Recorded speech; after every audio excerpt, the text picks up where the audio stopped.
Hello everyone, কেমন আছো তোমরা সবাই? আশা করি তোমরা সবাই অনেক অনেক ভালো আছো, সুস্থ আছো। তো আমরা ফার্স্ট ক্লাসে যেটা পড়েছিলাম যে ফার্স্ট পেপারে যেই মার্ক ডিস্ট্রিবিউশন ছিল ওইটা সম্পর্কে আমরা জেনেছি। তো আজকে আমরা সেকেন্ড পেপারে যেই মার্ক ডিস্ট্রিবিউশন এসেছে নতুন তোমাদের জন্য ওই বিষয়টা নিয়ে একটু খুঁটিনাটি দেখে নেব। শুরুতে একটু বলে নিই যে তোমাদের প্রত্যেকটা ভিডিওর যে ডিসক্রিপশন আছে ওইখানে কিন্তু তোমরা একটা লিঙ্ক পেয়ে যাবো। ওইখানে তোমাদের যত ধরনের প্রবলেম আছে, যেই বিষয়গুলো নিয়ে তোমরা প্রবলেম ফেস করছো ওই বিষয়গুলো নিয়ে কিন্তু তুমি রিচ করতে পারো, চাইলে ওইখানে তোমার অপিনিয়ন তুমি জানাতে পারো। আমরা যেটা করব, আমাদের টার্গেট যেটা, যে তোমার সাথে 1-to-1 কাউন্সিল যাতে তোমাদের আমি করতে পারি ওই সুযোগটা আমি ক্রিয়েট করার চেষ্টা করব। সো এই বিষয়টা একটু মাথায় রেখে অবশ্যই তোমাদের অপিনিয়ন যেটা আছে বা যেই প্রবলেমগুলো আছে ওই ডেসক্রিপশনে গিয়ে তোমরা ডেলিভার করতে পারো। আচ্ছা, সো আমরা যদি একটু সেকেন্ড পেপারের মার্ক ডিস্ট্রিবিউশনটা একটু দেখে নিই, যে এখানে দুইটা পার্ট থাকে। প্রথম হচ্ছে এখানে গ্রামার পার্ট থাকে, এখানে গ্রামার যে পার্ট আছে, আর সেকেন্ড পার্ট হচ্ছে তোমার রিটেন পার্ট, পার্ট বি যেটাকে আমরা বলি। তো ফার্স্ট গ্রামার পার্টে যেটা থাকে প্রথমে গ্যাপ ফিলিং উইথ ক্লো। তো আমরা হচ্ছে গ্যাপ ফিলিং করেছি, এটা দুই ধরনের হয় আমরা জানি, যে একটা হচ্ছে উইথ লো, উপরে কিছু ওয়ার্ড দেয়া থাকে, আর একটা হচ্ছে উইদাউট লো, যে ওইখানে কোনো ক্লু দেয়া থাকে না, কোনো ওয়ার্ড দেয়া থাকে না। তো প্রথম সেকেন্ড পেপারে যেটা আসে এটা হচ্ছে কি থাকবে, অবশ্যই উইথ লো হবে, এখানে ক্লুগুলো দেয়া থাকবে, এটা হচ্ছে 10 মার্কস। এরপরে যেটা থাকে এটা হচ্ছে সাবস্টিটিউশন টেবল। টেবল আমরা যেটা ম্যাচিং বলে থাকি, যে পার্ট মানে কলম এ কলম বি এরকম থাকে, আমরা ম্যাচ করি নর্মালি। তো এটা খুব সহজ একটা টপিক, এখানে খুব সহজে কিন্তু 5 মার্কস রাখা যায়। এখানে থাকে হচ্ছে 5 মার্কস। এরপরে যেটা আসে এটা হচ্ছে নাম্বার 3-তে রাইট ফর্ম ভার্বস। এখানে হচ্ছে আগে 5 ছিল, কিন্তু এখন যেই নতুন সিলেবাস আছে তোমাদের এখানে সেটাকে 10 করা হয়েছে। তো এই যে রাইট ফর্ম ভার্ব, এটা কিন্তু তোমাকে বোঝার জন্য একটু বুঝে শুনে তারপর পড়াশোনা করতে হবে। আমরা যেটা করি, রাইট ইজ ভার্বটাকে অনেকটা কিছু রুলস মুখস্থ করি, অনেক বেশি প্র্যাকটিস করি, মানে কোনোভাবে হয়ে যায় আর কি, 5টা 6টা এরকম হয়ে যায় এরকম। তো তুমি যদি এটাকে বুঝে পড়তে পারো তাহলে কিন্তু এখানে ফুল মার্কস রাখা যায়। আর এখানে যেহেতু মার্কসের নাম্বারটা অনেকটা বেড়ে গেল, 5 থেকে 10 হয়ে গেল, সো এটা কিন্তু তোমার নাম্বার পাওয়াতে খুব ভালো একটা ভূমিকা রাখছে। আচ্ছা, এরপরে যেটা আছে চেঞ্জিং সেন্টেন্স। চেঞ্জিং সেন্টেন্স যেগুলো আছে, যেমন অ্যাফার্মেটিভ থেকে নেগেটিভ, বা 5 প্রকারের যে চেঞ্জ আছে, বা সিম্পল কমপ্লেক্স কম্পাউন্ড, এই বিষয়গুলো আছে, এখানে 10 থাকে, যেটা আগের মতোই আছে। তো এই 10 পাওয়ার জন্য তোমাকে কিন্তু সিম্পল কমপ্লেক্স কম্পাউন্ড এই বিষয়গুলো ভালো করে পড়তে হবে, পাশাপাশি আরও যেই চেঞ্জগুলো আছে ওইগুলো ভালো করে পড়তে হবে। তো সিম্পল কমপ্লেক্স কম্পাউন্ড নিয়ে আমি যদি একটু বলি, যে এইটাও আমরা কি করি, অনেকটা মুখস্থ করে ফেলি। সো মুখস্থ না করে কিছু ট্রিক্স অনুযায়ী যদি পড়ো, এখানে কিন্তু অনেক দিন লাগবে, বিষয়টা এরকম না। আমরা অনেক সময় দেখা গেছে চেঞ্জিং সেন্টেন্স শিখতে শিখতেই 20 দিন 25 দিন 30 দিন দরকার হয়ে যায় আমাদের। তো আমরা যেভাবে শিখবো, ইভেন আমি যেভাবে তোমাদের শিখাবো, ওইখানে তোমার অ্যারাউন্ড 2টা বা 3টা ক্লাসের মধ্যে আমরা চেঞ্জিংয়ের বিষয়টা শেষ করতে পারবো। সো এখানে 10 মার্কস থাকে আমরা দেখছি। এরপরে যেটা আছে ট্যাগ কোশ্চেন্স, এটা খুবই ইজি একটা টপিক, এটা জাস্ট একটু তোমার বেসিক আইডিয়া থাকলে ইজিলি পারা যায়, এবং এখানে 5 মার্কস ইজিলি রাখা যায়। এরপরে যেটা আছে যে সাফিক্স প্রিফিক্স, এইটার জন্য তোমাকে যেটা করতে হবে, তোমাকে অনেক বেশি ভোকেব জানতে হবে। লিটারালি তোমাকে এখানে অনেক বেশি ভোকেব জানতে হবে। তুমি যেখানে যেই ইংলিশ ভোকেবগুলো দেখো ওই ভোকেবগুলো, পাশাপাশি কিছু প্যাটার্ন থাকে, সাফিক্স প্রিফিক্সের কিছু প্যাটার্ন থাকে, ওই প্যাটার্ন অনুযায়ী কী করা যায়, পার্ট অফ স্পিচগুলো চেঞ্জ করে খুব সহজেই সাফিক্স প্রিফিক্সের যে অংশটা আছে সলভ করা যায়। সো আমরা এই ট্রিক্সগুলো অবশ্যই ক্লাসে দেখব। এরপরে যদি আমরা দেখি প্রিপোজিশন, এইটা তোমাদের এসএসসি বলো, এইচএসসি বলো, অ্যাডমিশন বলো, সব কিছুর জন্যই খুবই গুরুত্বপূর্ণ।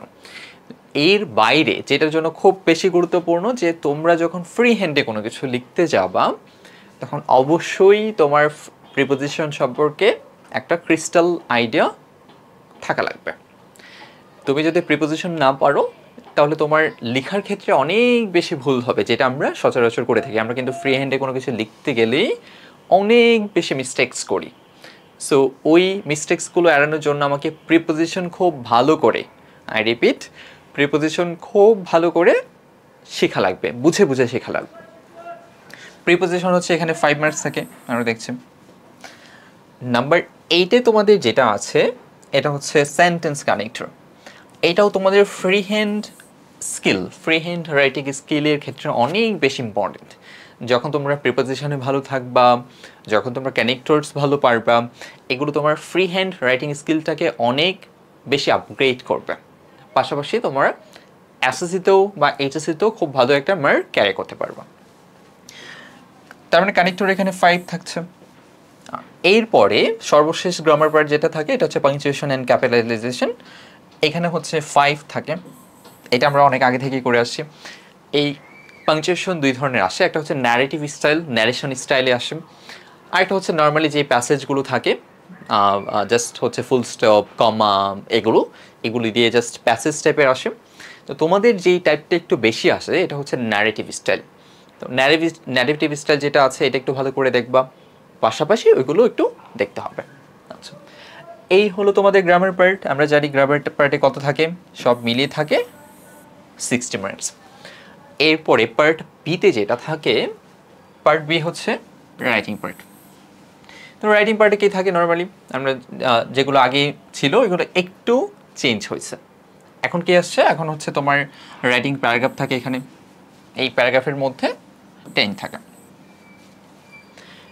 এরপরে যেটা আছে যে ইমেল রাইটিং আছে, ইমেল আসতে পারে, লেটার আসতে পারে, অ্যাপ্লিকেশন আসতে পারে। মানে এই তিনটার যে কোনো একটা আসতে পারে, এরকম না যে অপশনস থাকবে যে 3টা থেকে যে কোনো একটা দাও, এরকম না। তো এই 3টা থেকে যে কোনো একটা থাকবে, ওইটা তোমাকে অ্যান্সার করতে হবে। এখানে হচ্ছে 10 মার্কস থাকে তোমাদের।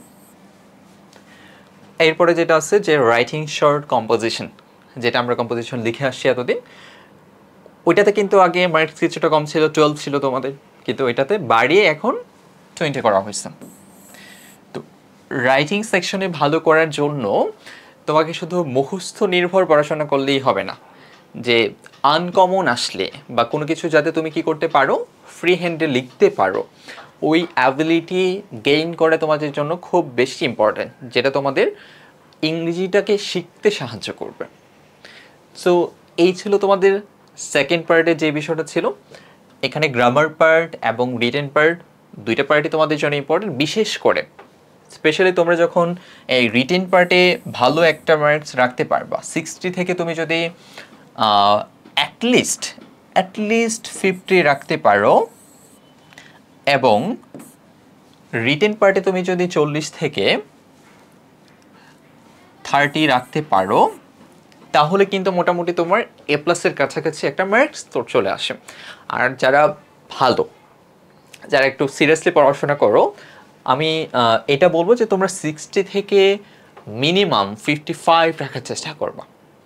কারণ এখানে যদি তোমার নাম্বারটা কমে যায় তাহলে কিন্তু রিটেন পার্টে কিন্তু নাম্বার কিছুটা এমনিতেই আমাদের কমে আসে, কারণ আমরা ফ্রি হ্যান্ডে তেমন ভালো না, বা লেখার ক্ষেত্রে তেমন ভালো পারফরমেন্স দেখাতে পারি না। সো দুইটা পার্টি তোমরা সমান গুরুত্ব দিয়ে পড়াশোনা করবে, যাতে দুইটা মিলে তোমার একটা ভালো নম্বর ইংলিশে থাকে।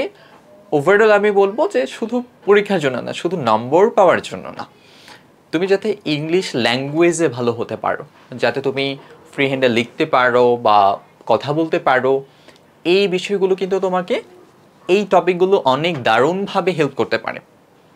সো তুমি এই টপিকগুলো ভালো করে শিখো, যাতে তুমি কি করতে পারো, পরীক্ষায় ভালো নম্বর পেতে পারো, এবং ওভারঅল ইংলিশের যেই তোমার অ্যাবিলিটি আছে সেটাকে কিছুটা হলেও আপগ্রেড করতে পারো। সো এই ছিল তোমাদের সেকেন্ড পেপারে। তো আমরা যেটা করব, এই যে ফার্স্ট পেপার সেকেন্ড পেপার যে মার্কস ডিস্ট্রিবিউশন, আমি শুরুতেই তোমাদের বলেছিলাম, আগের ক্লাসে হয়তো বলেছিলাম, যে আমরা যেটা করব ইংলিশের যেই টপিকগুলো, এটা ধারাবাহিকভাবে কিছু যেই টপিকগুলো তোমাদের জন্য খুবই কঠিন মনে হয় যে খুবই টাফ এবং কমপ্লেক্স মনে হয়, ওই বিষয়গুলো কিভাবে একদম সহজভাবে পড়ানো যায় ওই বিষয়টা দেখার জন্যই কিন্তু আমি তোমাদের সাথে যুক্ত হয়েছে। সো তোমরা যেটা করবে, ডেসক্রিপশনে গিয়ে তোমাদের যে প্রবলেমগুলো আছে ওই প্রবলেমগুলো আমাদের কাছে শেয়ার করো। আমরা চেষ্টা করব আমাদের জায়গা থেকে আমাদের সর্বোচ্চ এফোর্ট দিয়ে তোমাদের প্রবলেমগুলো সলভ করা, এবং যেটা তোমরা আসলে পাও না, যেটা তোমাদের একান্তই দরকার, যে তোমার সাথে যদি আমি 1-to-1 একটা সেগমেন্ট করতে পারি বা কাউন্সিল পার্ট করতে পারি, যেখানে তুমি তোমার প্রবলেমগুলো আমাকে ডিরেক্টলি বলছো এবং আমি তোমার প্রবলেমগুলো শুনছি এবং তোমার প্রবলেমগুলো সলভ করার চেষ্টা করছি, ওই একটা পরিবেশ যাতে আমরা তৈরি করতে পারি, সেটার জন্য তোমাদের সার্বিক সহযোগিতা আমাদের দরকার। সো এই ছিল আজকের সেকেন্ড পেপারের ক্লাস। সো আমরা আবার নেক্সট ক্লাসে দেখা করবো ইনশাল্লাহ।